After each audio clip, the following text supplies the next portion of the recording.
What if the dazzling robes of emperors and empresses weren't just about showing off wealth, but whispering secrets? Imagine a time when a specific stitch, a hidden jewel, or even the placement of a certain color could challenge a monarch's authority or forge a clandestine alliance. We're about to decode the subversive language hidden in plain sight, revealing how fashion wasn't just fabric, but a powerful, silent weapon. Take a look at these incredible imperial garments. The gold thread, the intricate embroidery, the sheer artistry is breathtaking. But what if I told you these weren't just clothes, but secret scrolls? Each thread tells a story, and not always the one you'd expect. Welcome to the world of sartorial semiotics, the study of how clothing communicates. We all know that purple meant royalty in Rome, or that a crown signifies a king, but that's just scratching the surface. In the high-stakes world of imperial courts, fashion was a language of its own, full of nuance, double meanings, and hidden messages. A simple robe could be a declaration of loyalty, a challenge to the throne, or a desperate plea for help. To the untrained eye, it's just a beautiful piece of clothing.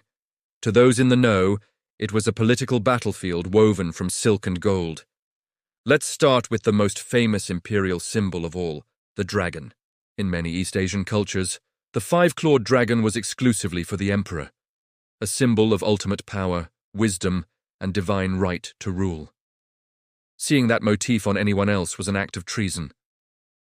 But what about a four-clawed dragon? That was often reserved for princes and high-ranking nobles.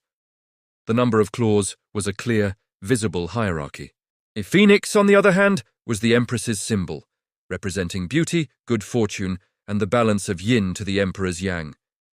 Peonies symbolized wealth and honor, while cranes stood for longevity. These were the official meanings, the public declarations everyone understood. But this is where it gets interesting.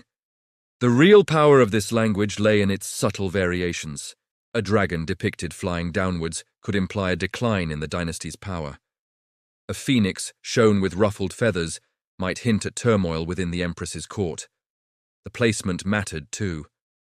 A symbol embroidered over the heart carried more weight than one on a sleeve. It was a complex visual grammar, and a single misplaced stitch could change the entire meaning of the message, turning a statement of power into a whisper of weakness. Now let's delve into the darker side of this coded language, the whispers in the silk. How could you signal dissent when speaking out meant certain death through your clothes? Imagine a courtier subtly incorporating a symbol associated with a rival clan into their robe's design. So small, it's almost unnoticeable. To the emperor, it's a decorative flourish. To the rival clan, it's a signal of a potential ally within the palace walls.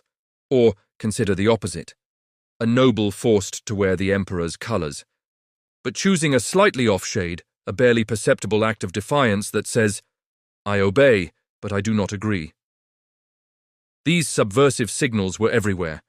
A particular knotting technique, a pattern that subtly mimicked the emblem of a deposed dynasty, or even the choice of a flower that bloomed in a rebellious province. For those who could read the signs, a stroll through the imperial garden was like reading classified intelligence reports. A court gathering wasn't a party, it was a silent negotiation. Misinterpreting these signals wasn't just a social faux pas, it could get you exiled or worse.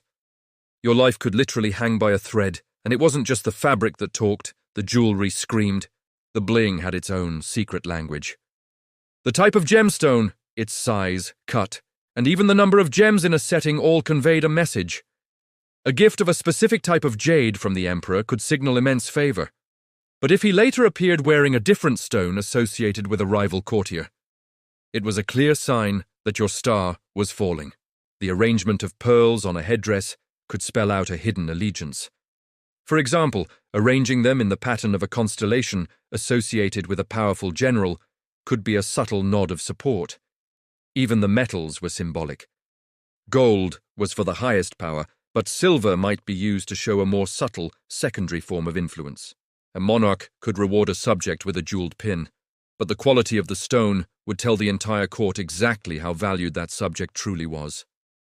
Was it a flawless diamond or a slightly included emerald? These details were scrutinized, analyzed, and gossiped about. It was a constant, glittering game of political chess where every piece of jewelry was a strategic move. A misplaced jewel or a wrong gemstone choice wasn't a fashion mistake. It was a political blunder. So, what is the legacy of this silent language? Does it still exist? Absolutely. The grand, overt codes of imperial courts might be gone, but the principle of using fashion to communicate is alive and well. Think about power dressing in the corporate world. The choice of a tailored suit, a specific brand of watch, or even the color of a tie sends clear messages about authority, ambition, and status. On the red carpet, celebrities and public figures use their clothing to make political statements, support social causes, or craft a public image. A pin on a lapel, the color of a dress, or the choice of a designer can spark global conversations. The language has evolved, but the intent remains the same: to communicate without saying a word. These magnificent regal garments weren't just worn. They spoke. They were chronicles of power, whispers of rebellion, and declarations of allegiance. They remind us that sometimes the most powerful messages are the ones that are never spoken aloud. The secrets woven into these ancient threads continue to fascinate us, proving that fashion has always been, and will always be, a powerful form of communication. Thanks so much for watching. If you enjoyed this deep dive into history's hidden codes, don't forget to like, subscribe, and hit that notification bell for more stories. See you next time.